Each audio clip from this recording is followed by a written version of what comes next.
প্রিয় সপ্তম শ্রেণীর পরীক্ষার্থী বন্ধুরা, তোমাদের জন্য এই ভিডিওটিতে আমি আলোচনা করতে চলেছি সপ্তম শ্রেণীর ভূগোল বিষয়ের প্রশ্নপত্র।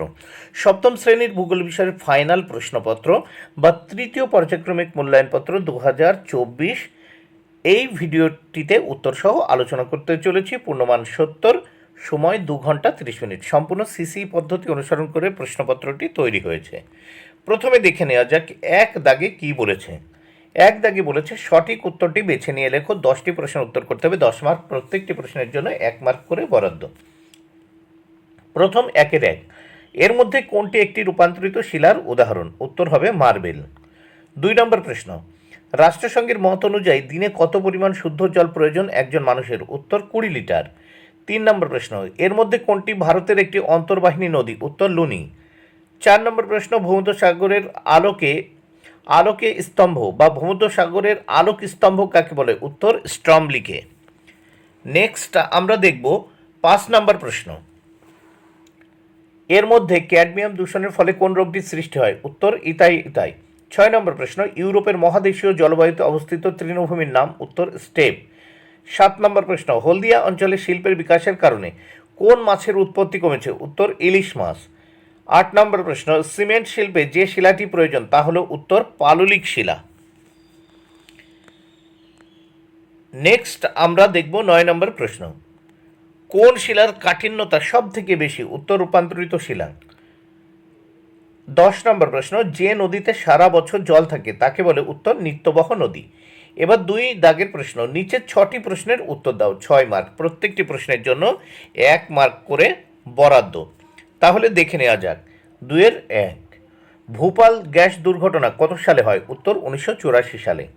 2 নম্বর প্রশ্ন, দূষিত জলকে শুদ্ধ করবার জন্য কত ডিগ্রি উষ্ণতায় জলকে 10 মিনিট ফোটাতে হয়? উত্তর 100 ডিগ্রি সেলসিয়াস। 3 নম্বর প্রশ্ন, ইউরোপের সর্বোচ্চ শৃঙ্গের নাম কি? উত্তর মাউন্ট এলব্রুস। 4 নম্বর প্রশ্ন, ইউরোপের বৃহত্তম হ্রদের নাম কি? উত্তর লাডোগা হ্রদ। 5 নম্বর প্রশ্ন, ইউরোপের একটি পুনঃ রপ্তানি বন্দরের উদাহরণ দাও। ইউরোপের একটি পুনঃ রপ্তানি বন্দরের উদাহরণ দাও। উত্তর লন্ডন। 6 নম্বর প্রশ্ন, আমস্টারডাম কী কারণে বিখ্যাত? উত্তর আমস্টারডাম নেদারল্যান্ডের রাজধানী এবং বিখ্যাত বন্দর। এবং 7 নম্বর প্রশ্ন, পোল্ডার ভূমি অঞ্চলে পশু খাদ্য হিসেবে ব্যবহৃত হয় এমন ঘাসের নাম লেখো। এমন ঘাসের নাম? উত্তর হে ক্লোভার। এবার আমরা এই প্রশ্নপত্রের দ্বিতীয় পৃষ্ঠা দেখব। দেখো দ্বিতীয় পৃষ্ঠার প্রশ্নগুলো দেখে নাও এবং ভালো করে বই দেখে পড়ে নাও। নিচের যে কোনো 7টি প্রশ্নের উত্তর দাও। এর জন্য রয়েছে 14 মার্ক। প্রত্যেকটি প্রশ্নের জন্য 2 মার্ক করে বরাদ্দ।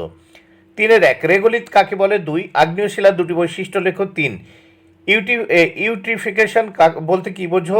4, পোল্ডার ভূমি বলতে কী বোঝো? 5, আল্পস পর্বতমালা থেকে সৃষ্ট 2টি নদীর নাম লেখো যা উত্তর সাগরে পতিত হয়েছে। 6, মাটিকে জীবনের ধারক বলার কারণ কি?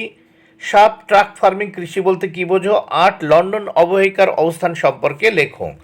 এরপর দেখে নেওয়া যাক 4 দাগের প্রশ্নগুলো।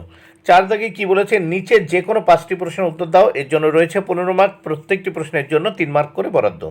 4-এর 1, পাললিক শিলা সম্পর্কে যা যেন লেখো। 2 নম্বর প্রশ্ন, শিলা থেকে মাটি সৃষ্টির উপায় ব্যাখ্যা করো। 3 নম্বর প্রশ্ন, জল দূষণ প্রতিরোধের উপায় ব্যাখ্যা করো। 4 নম্বর প্রশ্ন, মাটি দূষণের 3টি প্রভাব আলোচনা করো।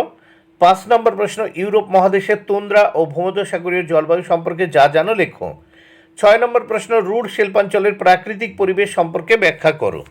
এরপর 5 দাগের প্রশ্ন দেখে নেওয়া যাক। 5 দাগে কী বলেছে? নিচের যে কোনো 3টি প্রশ্নের উত্তর দাও। এখানে 15 মার্ক। প্রত্যেকটি প্রশ্নের জন্য রয়েছে 5 মার্ক করে বরাদ্দ। 5-এর 1, মাটি সৃষ্টির নিয়ন্ত্রক সমূহ সম্পর্কে যা জানো লেখো। 2 নম্বর প্রশ্ন, রুড় শিল্পাঞ্চলের অর্থনৈতিক পরিবেশ সম্পর্কে ব্যাখ্যা করো। 3 নম্বর প্রশ্ন, পোল্ডার ভূমি অঞ্চলের অর্থনৈতিক পরিবেশ সম্পর্কে ব্যাখ্যা করো। 4 নম্বর প্রশ্ন, জল দূষণের কারণগুলি আলোচনা করো। 6 দাগে দেখো টিকা লেখো 2টি। এর জন্য রয়েছে 5 মার্ক। প্রত্যেকটি টিকার জন্য 2.5 মার্ক করে বরাদ্দ। তাহলে 6-এর 1, লন্ডন অববাহিকা অঞ্চলের শিল্পোন্নতির কারণ। 2, জল শুদ্ধ করার 2টি প্রক্রিয়া। 3, পূর্ব কলকাতা জলাভূমি। 7 দাগে পৃথিবীর রেখা মানচিত্রে নিম্নলিখিত বিষয়গুলির উপযুক্ত নাম ও প্রতীক চিহ্ন সহ চিহ্নিত করো। যে কোনো 5টি। দেখো এখানে ইউরাল পর্বত, ভূমধ্যসাগর, রুর শিল্পাঞ্চল, রাইন নদী, লন্ডন এবং জিব্রাল্টার প্রণালী।